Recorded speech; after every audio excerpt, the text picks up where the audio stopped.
Hey everyone, my name is Jax, and in this video we're going to be going over a tier list for the traditions that you can find in Stellaris for the 4.0 update. So starting off, we're going to just go ahead and list off where everything lies, and then after that we're going to talk about what each tier is. After that, then we're going to be going over why each tradition is at the tier that it is. So let's go ahead and get into it, starting off with F tier. F tier, I have actually nothing placed in F tier, surprisingly. And then moving on to D tier, we have two of them. The first one being Enmity, and the second one being Subterfuge. Moving on to C tier, we have Adaptability, and then Harmony. And then for the four bottom Ascension perks, we also have Cybernetics and Psionics. Moving up to B tier, we have Diplomacy, we have Domination, we have Discovery, we have Politics, and then for the two Ascension perks at the bottom, we also have Genetics and Synthetic. Moving up to A tier, we have Expansion, Mercantile, and we also have Unyielding. For the last two in S tier, we have Supremacy and we have Prosperity. So let's go ahead and talk about what each tier is, and so we have a good understanding of why it's placed there. So for F tier, it's just a poor choice overall. Almost never take it. Again, I didn't place anything in here. I actually thought that they did a pretty good job about balancing it for the most part. So you'll actually see like a lot of the stuff kind of remains around B and C tier. Moving on for D tier, mediocre throughout the whole game. Perks just aren't as strong. So that's, those are going to be your weakest link sort of thing. For C tier, it's good throughout most of the game. There's some downsides or perks that aren't as strong, and choices can be niche or specific to a certain build. So if it applies to that certain build, it could be S tier or A tier for you. But for the most part, for the general purpose or general audience, it's probably going to be, middle of the road sort of thing. For B tier, it's strong throughout most of the game. There are some downsides or perks that aren't as strong, and it could be an extremely strong niche choice while still applying to a lot of the general audience. For A tier, it's strong throughout most of the game with almost little to no downsides. And then, of course, S tier, strong throughout the whole game, almost no downsides, very strong choices and perks. So let's go ahead and go through each one, starting with the D tier perks. Starting with Enmity, we have it as a D tier. The reason why I have it as a D tier, I think the adoption and finisher effects are great, but the pop growth based off like a rival, it's pretty nuanced. Like, not a lot of people are actually going to be using rivals, although you should be doing that for the influence gang, don't get me wrong. But it can be hard to maintain a rival. Overall, I think this tradition would be higher if it wasn't tied to being around rivals, because again, just obtaining and maintaining them can be difficult, and usually they have to be around you, so then that kind of upsets your neighbors too. So stuff like rise to the occasion, you technically need at least two rivals for this tech to be worth it because of the 0.5 gain. Otherwise, like, your capacity can't be half. You have to have a whole. So it's just weird that you need at least two rivals for this to even take effect. Consummate Contrarian can be helpful if you're trying to get something past, but otherwise not really helpful, especially early game. Match, highly dependent on a rival. So it can be a good thing if you have a strong rival, otherwise it's a waste. So you have to be weaker than your rival, which is, technically you don't want that, right? But this can also be good if you do have someone that is stronger than you. Outpace, 15% damage is no joke. If you're fighting a rival, that can make or break your fights entirely. And lastly, Eclipse requires you to go to war to get benefits. This can backfire really badly on you if you aren't prepared for a war. So in order to even get these benefits, you have to do a war, and you have to win the war at that. So not only is it tied to winning the war, it's tied to actually going to war in the first place. And so that, to me, it just doesn't make sense to really take this tradition too often. So that's why it's placed at D tier. Honestly, it might be an F tier. I can see this being helpful, especially if you're playing on higher difficulties where the AI is just going to go above and beyond you a lot more quickly because of the bonuses they can get. So I can see this being decent, but again, it's hard, especially for the average player, to maintain those relationships. Moving on to the other one, Subterfuge. So Subterfuge, I personally have never found Subterfuge operations to be worth the effort and resources. That's just me. especially since an AI on harder difficulties will usually have advanced quicker and can defend themselves from your attacks. But the adoption effect is big on the tech side if you actually utilize this. So that's a big thing. 5 times more than the normal rate is a pretty good thing. So if you do decide to go the subterfuge route, can be great.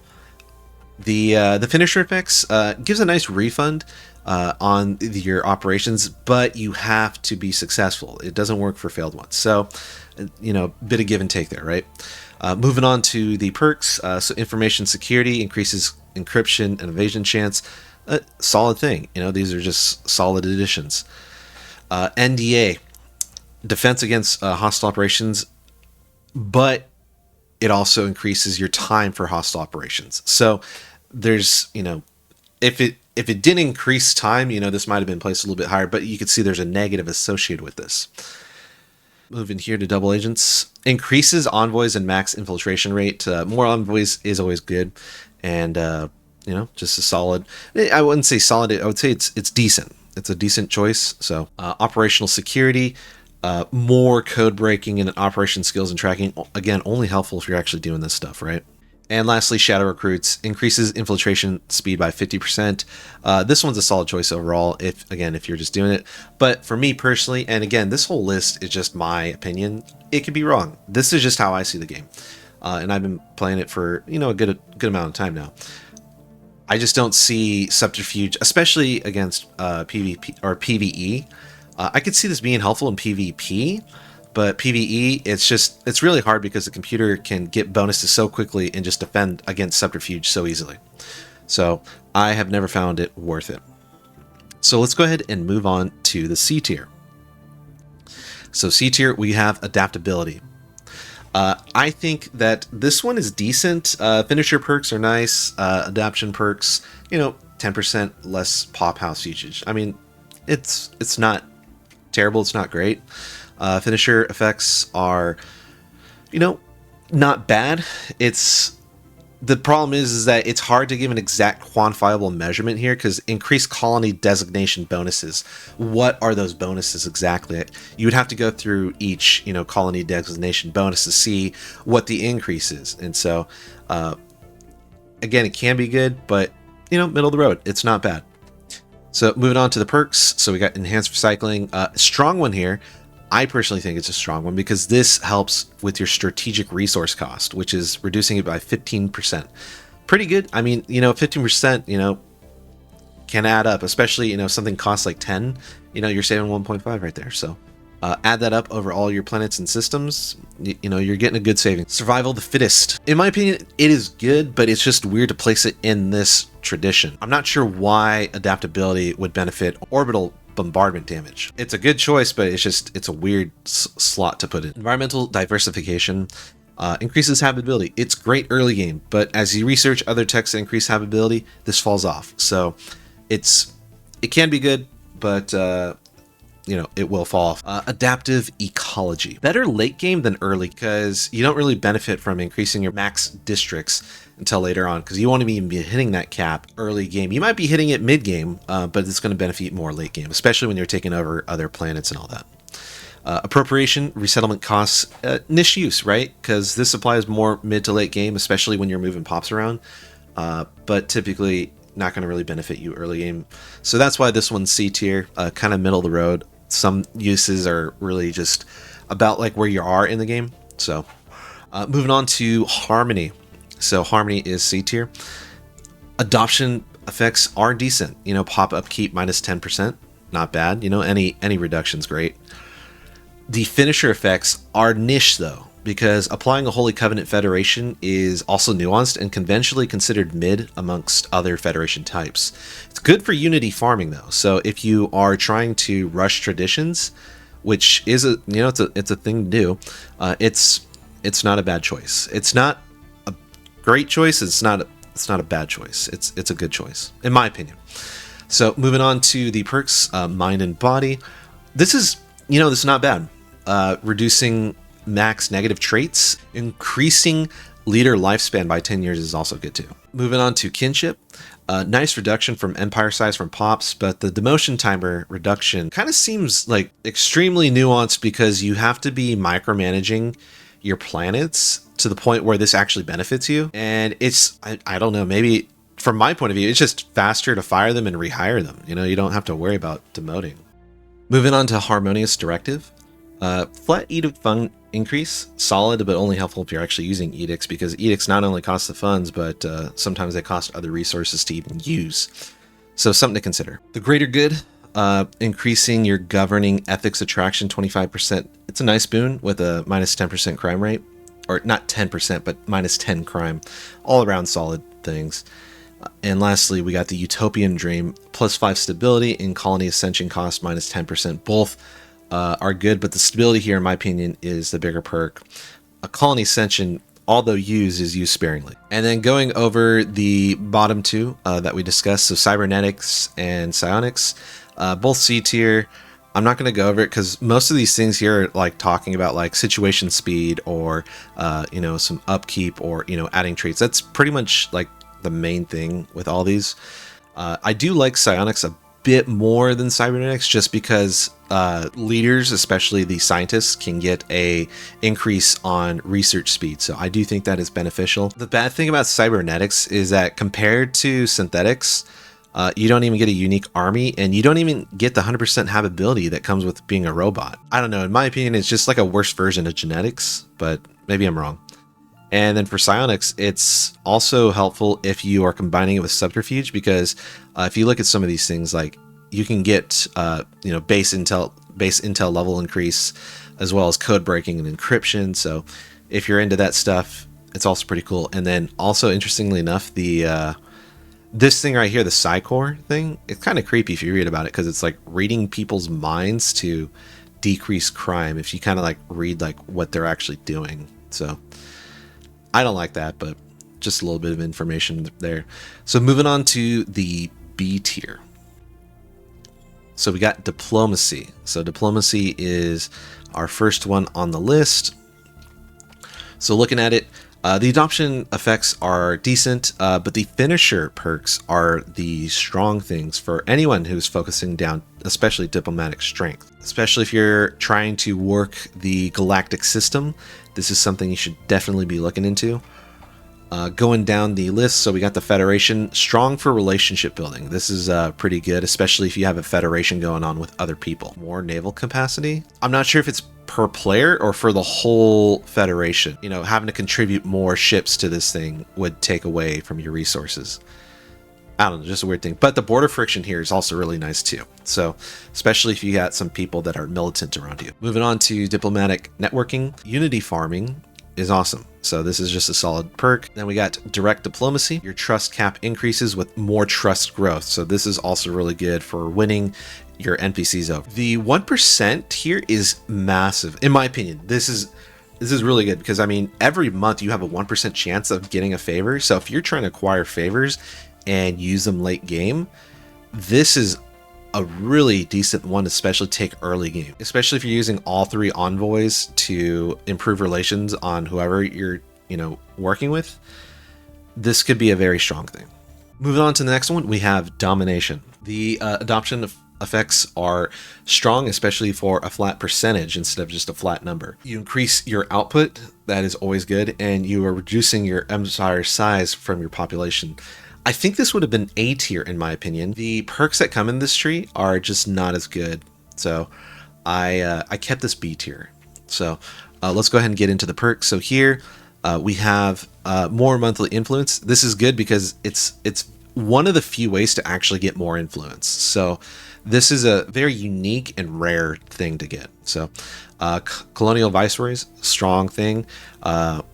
Plus the official capacity and starting level increase is solid too. But in my opinion, the monthly influence is the winner here. Moving on to impervious architecture. So this is just a flat increase for housing buildings. Good, not great. Privy Counselor experience gain and edict fund increases are solid, but kind of lackluster, right? Public trust officers. I don't imagine that you're getting a lot of enforcers, but if you are, great. I can see this happening on like planets that you take over and there's like high unstable or like low stability. aside from that, I just don't see this really being used too much. And then lastly, we got Workplace Motivators. Unlocks an edict for increasing the output of 5%.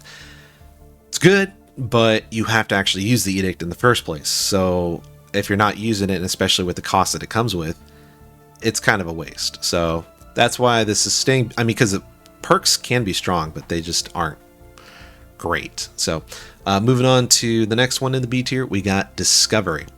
Discovery, the adoption effects are limited in use, but the finisher effect, in my opinion, is the massive thing here. Research speed plus 10%. That's pretty cool. You can also get a research cooperative, which, a research cooperative federation type, which would help everyone who's in it for getting more research. So moving on to the perks.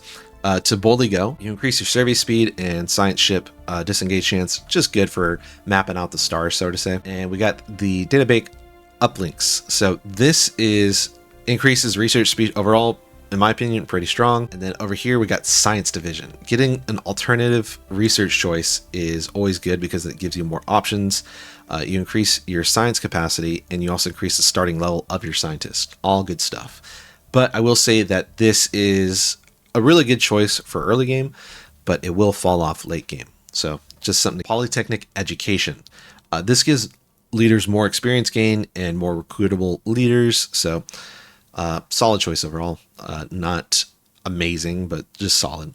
And lastly, faith in science. Research upkeep decreases, and it's great if you're doing a tech rush, but 20% is a warm welcome nonetheless. We now got politics in the B tier. So looking over at politics, I think this would be A tier, but the galactic community doesn't show up until you're usually, in mid game, and that's where voting becomes applicable. Adoption effects are solid, but you can also use officials to gain influence, which is a huge boon. Although it's a small amount, it's, in my opinion, pretty cool. So the finisher effects are good, but I mean, 10% diplomatic weight. Yeah, it adds up with the other things, but still, it's not like amazing. Quid pro quo. This is a fantastic way to farm favors. So this is a really cool thing to get. National agenda, nuanced, but you have to be the one that proposes it. So, and it's only 18 months worth of unity. So it's tricky because if you don't propose it, you don't get it. So just something to keep in mind. Gravitas. Reduction of influence cost to veto or propose resolutions while using officials to increase diplomatic weight. Can stack nicely with the adoption effects that we talked about earlier. Persistent petitioners allows you to increase diplomatic weight until one of your resolution passes. It can be strong if you're playing this correctly because 25% increase is pretty big, so something to consider. And lastly, we got extraordinary powers. Your veto cooldown and emergency measures cooldown is reduced. This is strong if it's played properly because you can force certain propositions through when combining with favors and increased diplomatic weight from all the other perks. This can be strong. But again, it's just this last part's kind of nuanced because how often are you pushing through these things? So, but I think everything combined together, it flows and synergizes nicely. So I do like this one for that reason. And then lastly, for these bottom two Ascension ones, we got Genetics and Synthetics. I personally think Genetics is really good because you can choose which traits you want and remove which traits you don't want, and you can increase your trait point cost and all that. So I think that's really strong. You also get an organic pop increase building, and you can also remove populations out of hive minds, which is unique to this tree. I think that's really cool. Yeah, this one right here, Engineered Genesis. That's a really cool one. Synthetics, up there with Genetics, in my opinion. You do have to change your infrastructure to account for going from, like, especially if you're going from organic to robot, you got to change up, like, because you're not going to be using food anymore. But, and you're going to probably need more minerals, more energy, more. But it comes with good perks and added traits, and the 100% habitability increase to all planets is solid, which is something you don't get from Genetics unless you put in those traits that really increase habitability. But again, not all of them are going to be 100% free. So moving on to the A tier perks. So we have Expansion as the first A tier perk. So Expansion, adoption effects are solid, especially if you're building tall, as those will affect you immediately. Finisher effects are limited, but still well. If you're building tall, habit alloy upkeep and habit districts alloy upkeep, solid things. The max districts, won't really affect you until, mid to late game anyway. So moving on to the perks, reach for the stars, star-based influence cost minus 10%. It's going to add up, especially if you're going wide. So if you're trying to claim a lot of systems, this is going to be really helpful for you. Courier network, empire size reduction from systems and planets is huge if you're building wide. So this is, I'm placing this high on A tier because I like to build wide. That's just me. This is going to be really helpful if you like to play the same way. Galactic Ambition Starbase upkeep, 20% reduction. Again, really good for building wide. Colonial Fever increases the development speed by 25%, and urban districts when establishing colonies is +1. Not huge, but still nice, and could be worse. Could be worse. And lastly, A New Life, the population growth speed increased by 10%. That's always good. More pops is better, in my opinion, because you get more resources, more production, all that good stuff. Moving on to the next one, we got Mercantile. So Mercantile, I think this would have been almost placed in B tier because I consider it niche, but as I read more into it, I realized that this could almost benefit every player regardless of what build they're going. Because if you look at it, the adoption effects, trader upkeep, minus 20%. Depends if you're actually using traders, but the finisher effects, you also get an increase on your monthly trade. You also get a nice trade league federation type, but also kind of niche. But going into the perks, trickle up economics allows for more trade to be generated as well as amenities. Consumer goods upkeep goes up, but it's a fair cost in my opinion, because if you can increase your trade per civilian and amenities per civilian, that's really good. Commercial enterprise increases amenities per 100 traders and expands trader jobs if a district has a commercial nexus and a trade building. So it's a bit there's a bit more requirements to get this, but still really good. Adaptive economic policies unlocks a new policy that allows trade to be converted into consumer goods or unity. I think this one alone moves the mercantile tradition into the A tier itself, because being able to use your trade to change it into consumer goods or unity, that's huge in my opinion. That's a really good use of it. So instead of just being limited to resources, you can use it for other things. So that I think is really nice. Then we have marketplace of better ideas. This increases trade from your jobs. Solid pick. 10% increase. And then lastly, your market fee is reduced by 10%. And lastly, in the A tier, we have Unyielding.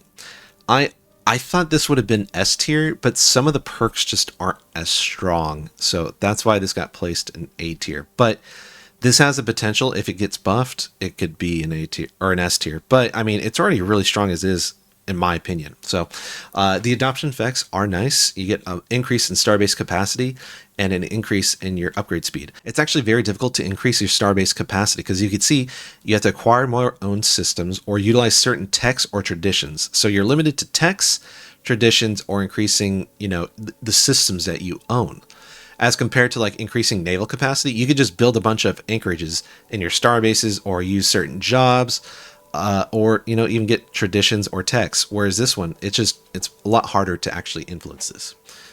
So I think the first one right off the bat, or the adoption effects, are pretty solid, and the finisher effects are also really nice too, because you can get a nice bonus to your defensive platforms, as well as a decrease in your starbase upkeep. And the Martial Alliance Federation type is good if you're going militant. Otherwise, probably wouldn't benefit you too. Resistance is frugal. So this is producing unity through defense armies and increases their health. The health is good, but the unity, I mean, how often are you building a lot of defense armies to actually benefit from the unity? You'll have armies already built on a planet in the first place to defend it, but unless you're amassing a bunch of armies, the unity is probably not going to be adding up too much, but it's still nice. The Never Surrender orbital bombardment damage is decreased against you, and less war exhaustion, and hostile claim influence is increased against you. Helpful if you're fighting a lot of wars. So if you find yourself in a lot of wars, combining this with Supremacy can be very good for you. And over here we got the Bulwark of Harmony, only good for defensive war, otherwise it's kind of useless, right? So it even says when in a defensive war you get all these perks, so Doesn't really help in other scenarios. And then we got defensive zeal. Starbase and defensive platforms have increased hull points and damage. This is helpful all around, so it's really nice. And lastly, Fortress Doctrine. Another increase in the starbase capacity, really solid, and upgrade cost is decreased by 50%. This is huge because this will add up a lot. Because especially if you're going wide, you're going to be building a lot of star bases and upgrading them. You won't be upgrading every single one, but you still want to upgrade them, especially to build shipyards and anchorages to increase your naval capacity and all that good stuff, because you unlock spots on your building. And of course, defense against hostile operations is a welcome bonus too. And lastly, we save the best for last. We have the S tier ones. So right up here, we have Prosperity. So let's go ahead and start with Prosperity. So the adoption effects are pretty good, but the finisher effects are even better. So Mining Station, 20% output, really nice, especially if you're claiming a lot of systems and building a lot of mining stations. But the finisher effects, man, 25% increase from all orbital stations, that's massive. I mean, we're talking mining stations, research stations, and even stations that are watching like a pre-FTL civilization. So all those are affected. This is really good. So moving on to the perks, administrative operations, planetary infrastructure upkeep minus 10%. Solid thing. It's a little low, but it stacks with other techs, so I think that's the intent there. Creative collectives. Increases output from all jobs. Really nice. Solid. 5% increase. Upkeep from all jobs. Minus 5% for the interstellar franchising. And so for the standard construction templates, planetary infrastructure costs minus 10%, plus the build speed increases. We're not... If you're building a lot, which you should be, especially early and mid-game, this is really helpful. And it can be helpful late game too, especially if you're conquering a lot of planets and trying to make something out of them. So this will help you with that. Lastly, we got the Public Works Division. Increases housing. And if you got ring worlds, and if you got an Ecumenopolis, that's going to help you too. But this is really just additional housing. And then lastly, we have the Supremacy. This almost went A tier, in my opinion. But then I started thinking about like how strong and important military becomes, and so in my opinion this has to stay S tier. Like it has to. So with that being said, this is really going to help you, especially if you are rushing military and just taking over civilizations. So this is going to be really good for you. Adoption perks are good because it's not great because it's a flat increase on naval capacity, only 20% or 20, not a percentage.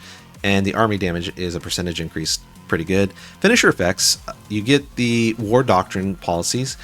They can be good.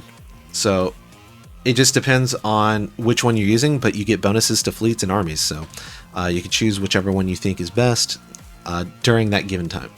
So moving on to the perks, we got the master ship rate, 25% increase on the build ship or the ship build speed. Really good. Especially if you're pumping out warships and you're in an active battle, really good. Fleet Logistics Corp. Ship upkeep minus 10%, but look at this, naval capacity is 20% increase compared to the 20 flat we got here. So that percentage increase is really good. War games. So fleet command is increased by 20, and we also get a commander capacity increase as well as a starting level increase. Really good. Overwhelming force. Orbital bombardment damage 20%, and the ship fire rate is increased by 10%. And then lastly, the great game, damage versus starbases, 20%. This is, mainly going to help early and mid game, but as late game goes, ships are obviously going to be more of an important issue than starbases. But this is going to help you, fight that good fight at the beginning. So that's where we landed with all these traditions. Let me know what you think. Again, this is just my opinion. Maybe you see things differently. Say something in the comments down below. I'd love to hear your opinion. If you found this video helpful, greatly appreciate a like, but to really help me out, I would love a subscribe from you. It really helps the channel because I'm trying to push for more subscribers right now. So if you could do me the favor, greatly appreciate that. And as always, I'll see you guys next time, and have a good one.